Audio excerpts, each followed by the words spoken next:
Hi guys, thank you for joining us once again. Welcome to Property Love, your favorite property channel where we discuss all things real estate, all things property within our country and the rest of the continent. So today I'm very excited as I've been in conversation with a property lover like myself, someone who's passionate about property, someone who's got skin in the game, an innovator, an entrepreneur at heart, and also a founder and a CEO of SAHIF, which stands for South African Housing Infrastructure Fund. Mr. Rali Mampeule. Rali, how are you doing? I'm good, man. How are you? Good, thank you. Thank you for joining us. No problem. You're welcome. It's good to be here. Great. I mean, Rali, your story, which is very inspirational, which touches on a lot of people, especially as black practitioners within the space. It's very inspirational. It's very moving. It really crosses a lot of boundaries. I mean, you. If I had to touch on just quickly on your journey, you started as somebody who's selling Bootstrapping rolls on the side of the corner. Yes. I mean, that's amazing.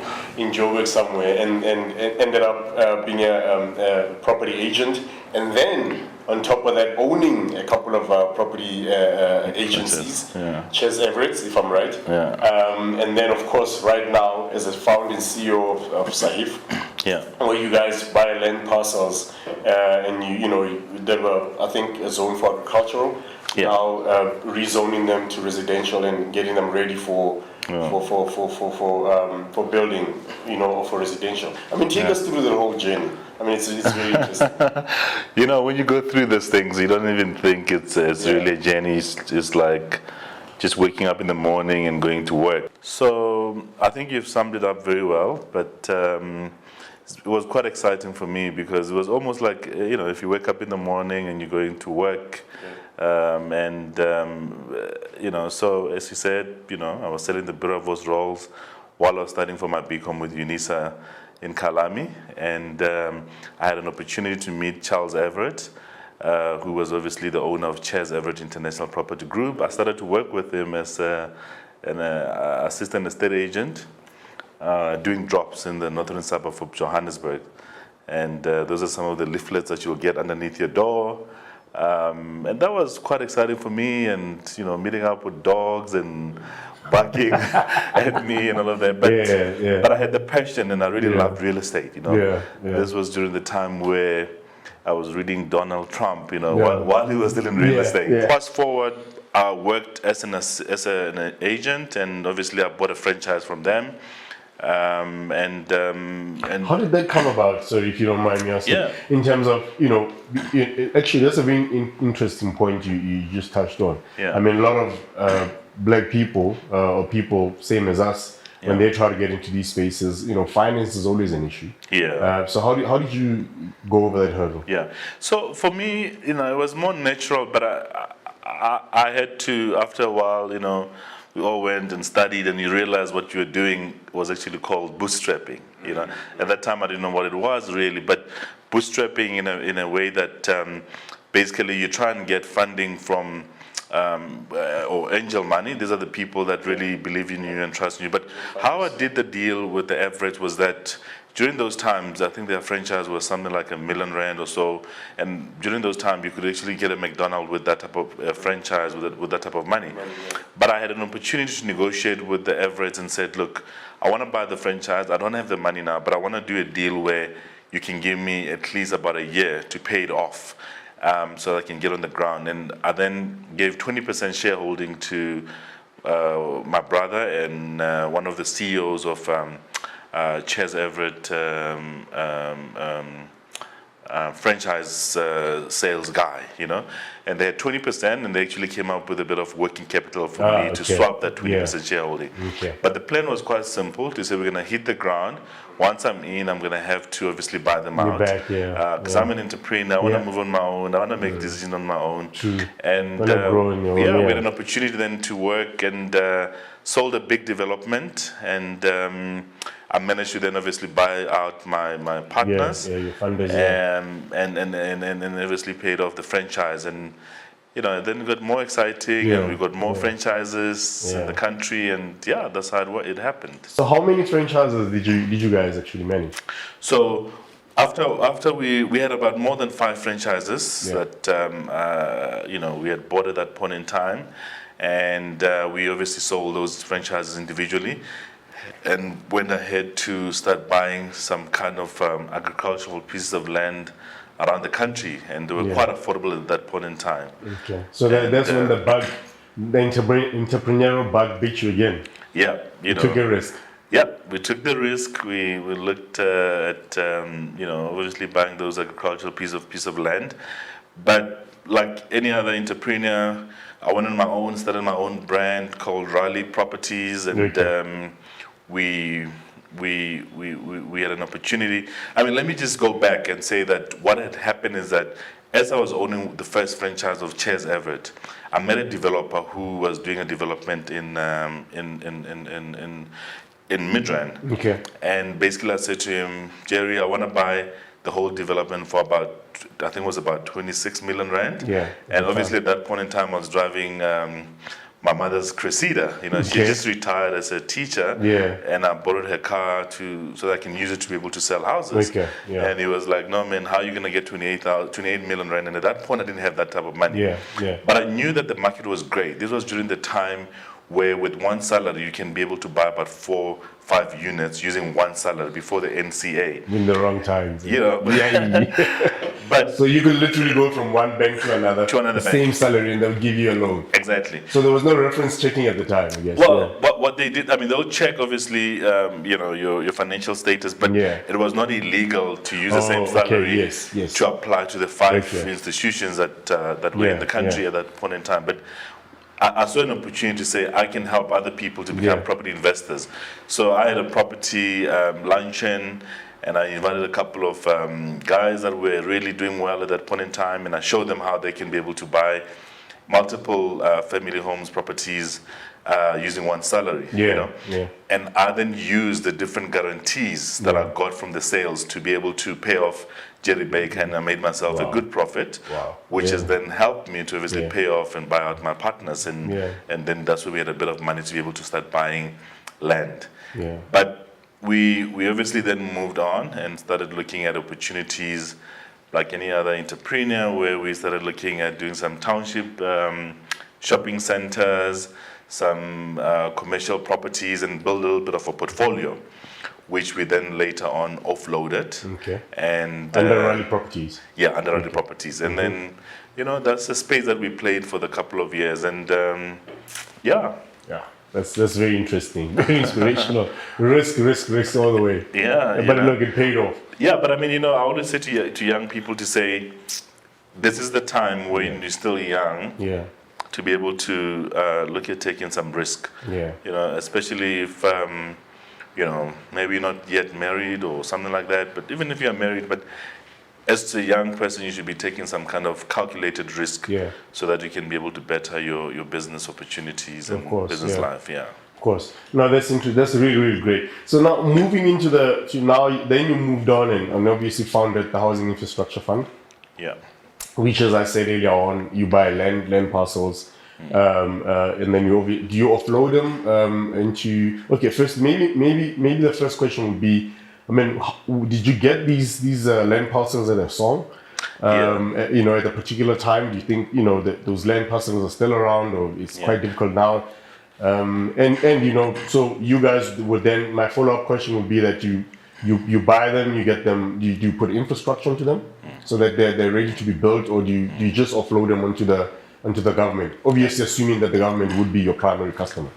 So it's quite interesting, and one of the things that I think, and maybe we'll talk about transformation later on, but I think the key thing in the industry is about training. So I had an opportunity to get a lot of training, and we travel around the world when I was still an estate agent doing a couple of training. So one of the best training that I've ever had was from the Everetts, and we did some courses in the US where it was one of the topics was about land assembling, and we did a case study about how Disney World assembled their land, and how they'll make sure that when they buy land, sometimes they'll come and buy a piece of land, actually using a company that nobody knows, because people will then want to charge them more money. Yeah, so that yeah, case yeah. study was quite interesting, how they assemble land. Yeah. And most of it, they were buying it as an agricultural piece of land. So, being inspired from a training, which I think as young people in South Africa, in terms of property, we should actually look at more on training than complaining about transformation. Because if you get this training and the skills, you'll find a way to maneuver around even where there are red tapes. So, after having done that case study, when I got back to the country, I was excited, and I just done this big deal with Jerry Baker, and then we then just went and started to assemble land around Ekurhuleni and some kind of some in the Sasolburg area in Free State at a song, and also bought some properties on auctions that were in liquidation and all of that. And the aim of it was to just make sure that in the next couple of years we can be able to unpack that land and be able to develop it or offload it. So SAHIF, which stands for South African Housing and Infrastructure Fund, was then formed, and the aim of it was obviously to accelerate the delivery of affordable housing in South Africa. The backlog. The backlog. I mean, you might be aware that we are having a 2 million people in this country that still need to get housing. So actually, we are in a housing crisis as a country, and we wanted to help with it as well. I had an opportunity to work with some listed companies like Artak, where we did an office block in Waterfall. So we did all those lovely stuff that we all see on TV and the Trump towers and all of that. But we then offloaded and sold that portfolio and made sure that we can invest more into this fund. So we created this 15.3 billion rand fund, and essentially, as I said, we're accelerating delivery of affordable housing. We don't necessarily build the actual houses. What we do, we buy agricultural piece of land. We go through the process of moving it from agriculture into a township establishment. So that means different elements. So it means that we have to go and apply with the municipality for things like geotech, environmental impact studies, do all the civil engineering reports and rezoning and all of that. So we will do all of that and get it ready, then put the actual services, so your water, sewer, and roads and electricity. So the land will then be ready and being subdivided for anyone. So what we then do, we then offload that land as a township to listed companies like your Cosmopolitan, Calgro, Human Settlement, which is a government department. I think them M3 as well. I think they're called. So any of the people that are playing in the affordable housing space will then offload to them as a ready piece of land, because a lot of people don't like to do land banking because it's quite expensive. So we had an opportunity to have got the piece of land the portfolios that we had at a good price a couple of years back. So we could afford to be able to be in a position to do land banking. It's been an amazing model where to date we've created about 6 townships, of the sizes of Davidson. That is huge.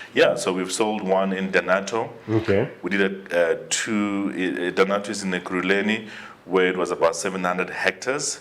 That is going to have more than 16,000 people staying homes, and the impact that it will happen is quite big. And we did the same in Free State, where we had about 2 townships and of almost the same size, and also one in Mpumalanga. So we're quite excited, and looking and see if we can be able to help the country with this crisis. Sure, no, that is really, really exciting. I mean, I think that's what the country needs at the moment. I mean, we need somebody that can come in there, fast track, because that housing backlog is very big. That's very big. And there's a saying, and doesn't mean to offend anyone, but says that as I said, we come from the space where we did this amazing development in places like Waterfall. But they say that build for the poor, you live with the rich, and build for the rich, you live with the poor. So we're quite excited and while doing that, make an impact by really helping people with housing. No, great. So you touched on a little bit on a subject that I'm very passionate about, transformation, of course. Within the industry, we know that the wheels of transformation are very slow. They're turning in a very slow pace. But like as you said, education, and more training is what we need. Yeah. And I know that you are currently or have been in the past involved with the South African Black Property Institution of Black Practitioners. Yeah. And you guys were helping, I think, university students, or were you funding university students? Yeah. Please elaborate more on that. So, I mean, obviously, as you had the background where we come from, and what does this all mean? So I then, obviously, I won a couple of awards in 2005 and 2006, the South African Property Professional of the Year, as part of my Forbes as well. All those accolades. But I then went back and said, look, I started my own foundation, which is in two elements. One of the elements is called the Rali Mampeule Learnership, and the other one is my family foundation. But on the learnership, basically what we're doing there is to bring new blood into the old vein of real estate. And how we do that is that we help youngsters by giving them bursaries to go study courses in real estate. But we also have partnered with the South African Institute of Black Property Practitioners, SAHIF, where they have a partnership with the University of Cape Town, where they're training young entrepreneurs about real estate. So this year we're giving about 10 students to be able to go and study real estate. My take is quite simple in transformation, to answer your question. I think, I was listening to the CEO of the EAB speaking a couple of days ago, actually, about transformation, and the numbers that she was speaking, those are the numbers that I heard about 18 years ago, when I started into the industry. No, in terms of black participation. So during those times, 18 years ago, we were still under 5,000 black estate agents. And she then obviously broke it down into how many are principals and how many are agents. And it's quite scary. And obviously the EAB is coming up with certain ways on how we can address transformation. But my key thing is to say, I think we need to focus into training. I think if we've got the training, we've got the skills, as I mentioned earlier on, we can find ways to maneuver around in terms of saying, if there are any red tapes and blockages, if you've got training and the skills, you'll know how to go around it. Because I think it's quite difficult now for us to sort of, our generation at least, to want to go back to during those times of apartheid. I mean, that's not going to help us right now. We're finding ourselves in the space that we are in, and I think we can find ways to swim out of this by simply getting training and the skills. And I think then we can get young people that can also build good businesses in this real estate space. So with that being said, then my next question would be to you then with young people that want to get into the industry, what would be your advice, and for anybody else who's also in the industry, but that are faced with a little bit of bureaucracy there and there and ceilings and so forth in the industry, how would you guide people in terms of where to go? If they want to start in this industry, and where are the opportunities and so forth? So my advice is quite simple. I'll say all the time, when you leave home, carry a pair of scissors. So that just cut the red tape wherever you go. Literally.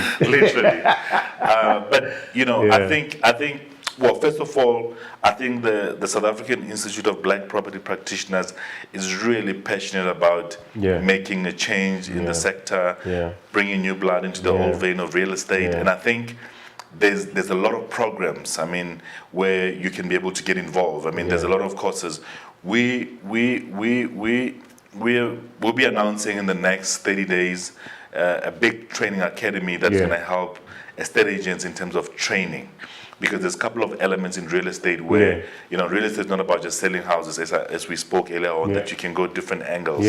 But we're going to be announcing this big training academy that is going to help people in terms of training. Because I'm telling you now, transformation, it's all great and we can talk about it. We've been speaking about it. We've been in this sector for under 20 years. The only thing we can do is training. That's it. And So I think there's bursaries that are available through our learnership, through SAHIF.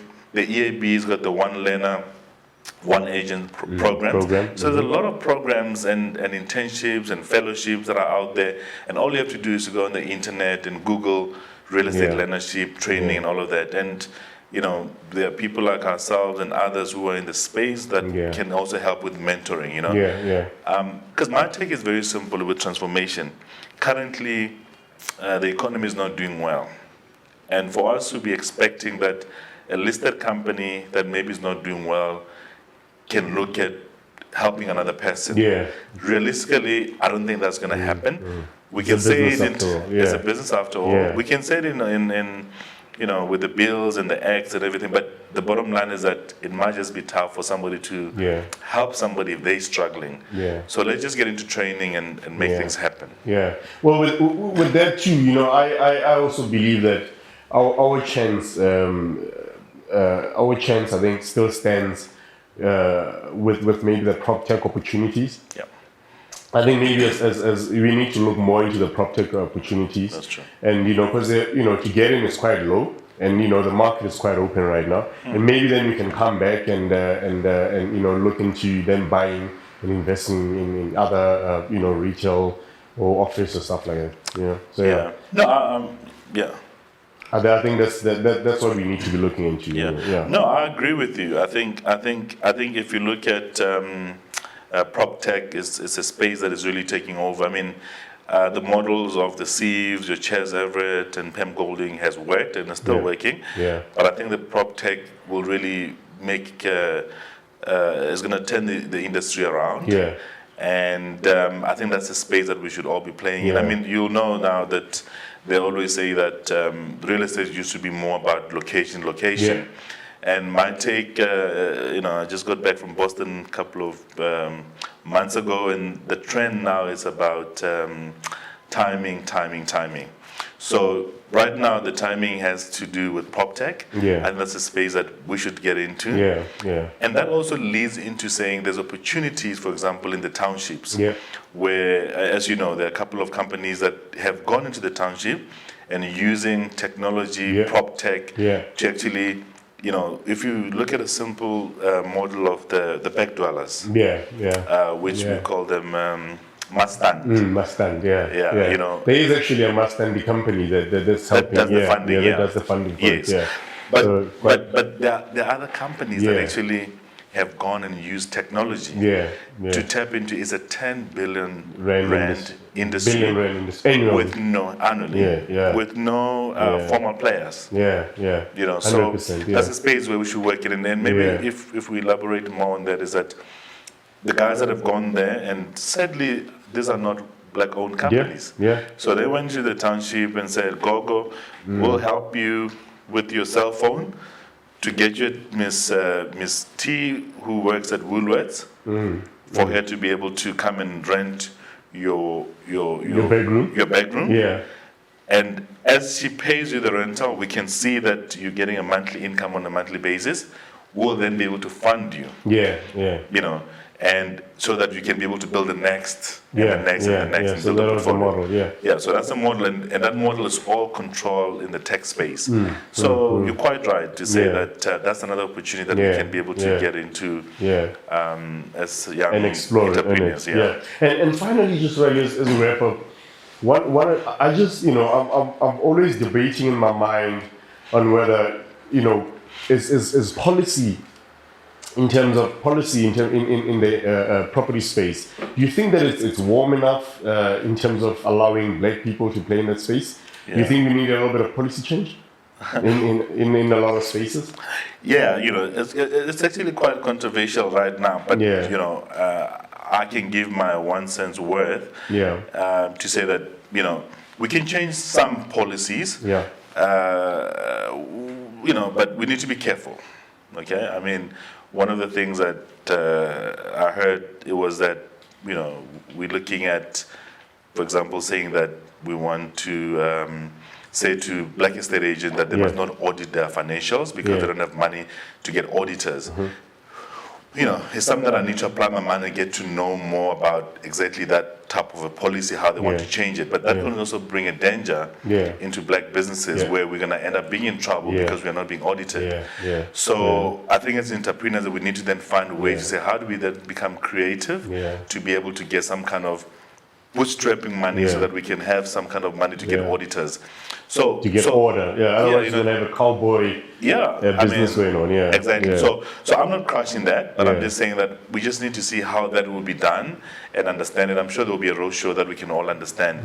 So to answer your question, there are some kind of other policies that can happen, but I just think, in my humble thinking, is that we can go as far as saying to, at least from the EAB point of view, and remember that's the only one, that's just one part of real estate, which then sells houses. But if I was a board member of the EAB or a chairperson, I will put on the table to say, why can't we say, before you renew a Fidelity Fund certificate, show us your BE scoring. So in South Africa, if you look at the mining sector, if you're from Russia or you're from somewhere, they want for you to get a mining license, you need to comply.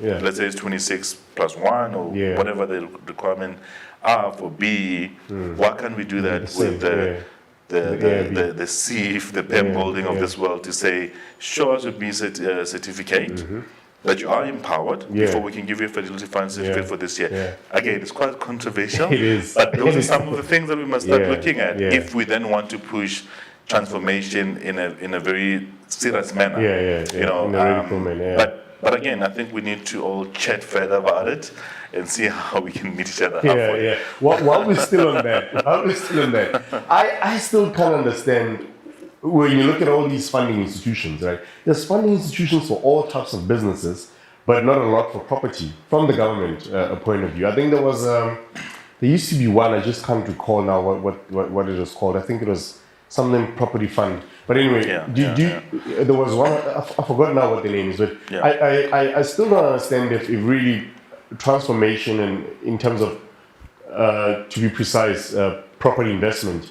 I don't understand why we don't have a dedicated institution that looks into maybe funding black people, into buying or investing into former buildings that are owned by either public works or any of the other institutions. No, it's quite interesting. I mean, the reason was that property it's a very big asset, and generally, expensive. You can come as Rali and want funding for a 600 or $1 billion rent transaction, and it might be difficult to then empower a lot of people, But I think so that's why a lot of people government are staying away from funding property transactions in that manner. But however, government is also doing their part in terms of, you have agencies like your Gauteng Enterprise, GPF, I think. There's Gauteng Property Fund. They're still there. Gauteng Property Fund, They're still there. Yes. Okay. So you can go there and say, look, I've got a building here in Sandton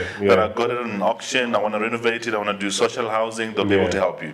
You've got institutions like SHRA, which is the South African social housing institution or something like that, and they can give you funding for you to be able to do property development in the social housing space. You have, I think it's called the JOSCO. JOSCO, yes. Operates a lot in the CBD. Yes. So they're there to also do some kind of funding. So there are some kind of funding institutions that are still there. Again, we're in the age where we must Google and just check. And they still, But I will always say to up-and-coming entrepreneurs who say, don't expect any funding. If you get it, it will be a plus. But find a way to say, how do you bootstrap yourself into becoming an entrepreneur? And that might just work for you, No, 100. Thank you very much. I mean, this was very insightful.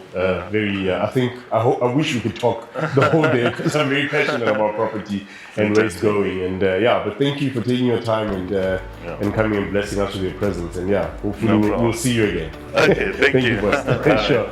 Okay, man. Please remember to hit us up on all social media platforms, on Facebook, Instagram and Twitter, all under Property Love. and also connect with us and send us an email on info@propertylove.co.za.